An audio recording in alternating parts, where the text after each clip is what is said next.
Almost 2 years ago, I had the opportunity of a lifetime, and it had ended up being such a great trip. So I got a call in December from my boss at the time saying that because I'd had such a great year the year before, I could go to Hawaii. I could go to a place I've always wanted to go that I've heard is so wonderful and work a trade show. It was only a 3-day show working just in the mornings, and then I have the afternoons off. I had all expense airfare and hotel and spending money for meals. I could even take my wife, which I did. The only caveat is I had to pay for her plane ride and some of her food. But we went there. We had a marvelous, a fantastic time. Still the most beautiful place I've ever gone to this date. But one morning I was working this show, 8 a.m. This was January, just 2 years ago. So this would have been 2018. And I was working the trade show, 8 o'clock. Everybody looks at the phone. It vibrated. We all had the same text. You may have seen this.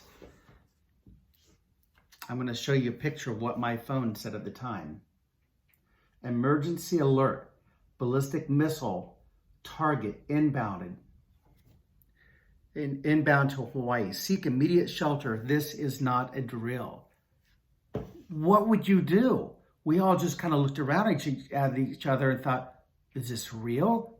And all of a sudden the doors to the halls open up and people come running out. All of these doctors and these professionals come running out. People are thinking, this is real. There was even an announcement on the hotel that said, this is not a drill. Find shelter. Find someplace safe. It's like, what is safe? We're on Hawaii. If it's a nuclear bomb, they could blow up this entire island and that's it. And we're thinking 15 minutes? So I find my wife. She comes down from the hotel room. She's trying to call our kids, let them know what's going on, and there's nowhere to go. We're at the bottom of a hotel, but you know what?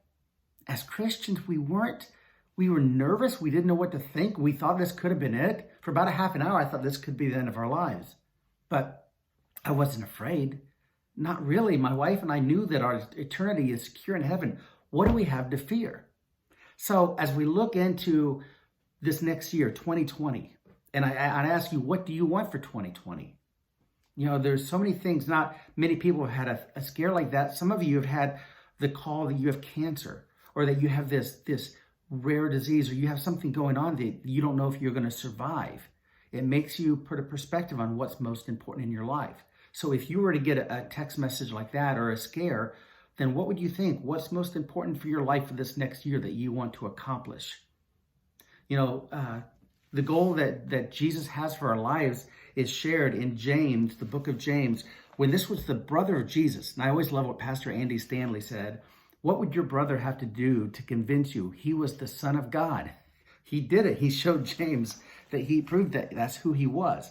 And so he's talking here in James 13. He goes, now listen, you who say today or tomorrow, you will go to this city or that and spend a year there, carry on business and make money. This is the important one. Verse 14. He goes, why? You do not even know what will happen tomorrow. What is your life? You are just a mist that appears for a little while and then vanishes. Think about that. Our life on earth is all we know. But we know that we're going to die. We know for millions of years that this earth has been here. And just like a spray of a mist, our life is gone. So if you're not a Christian, why wouldn't you want the hope of having eternity in heaven with Christ? I mean, this is such incredible hope that we have if we put our lives and give Jesus our lives. But it happens so quickly. Don't leave it with, so many people on their deathbed, if they have the chance to get there, know they're going to die, say, I wish I would have done that. I wish I could have done that. Take this opportunity that's next year to do that. And just a few goals that I want to show you. This comes from the book that came out, I believe, a year and a half ago. Really good book by John Acuff. It's called Finish, simply Finish by John Acuff. These are 3 tips for actually finishing what you start. So as we look at goals, what we want to strive for this next year. He goes, number 1, set smaller goals. We don't typically think of that. We set these huge goals that we want to accomplish, but then we end up not getting them done, and then we get discouraged and upset. He goes, this keeps you motivated to keep going if you set smaller goals that are more attainable. And then number 2, choose what to bomb. You're not going to get them all done. You will bomb some. Give yourself grace, allowance that you will bomb 1, 2, maybe 3 of those goals, but keep going. And then number 3, have fun. People who make fun goals are actually 46% more successful. Figure out, but you have to be deliberate. How are you going to deliberately make that goal more fun? So that's my challenge to you. Make your goals fun. So set smaller goals, choose that you're going to bomb some of those, set what some of those are, and have fun with those. Get to a point where you accomplish these goals that you set and not just start them and then lose them like so many people do at the start of the year. As John says in this book, he goes, starting is easier, but the future belongs to finishers.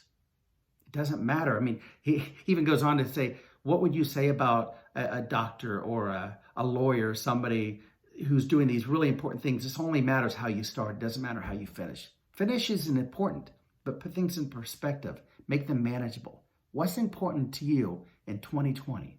And go do it. Have a great day.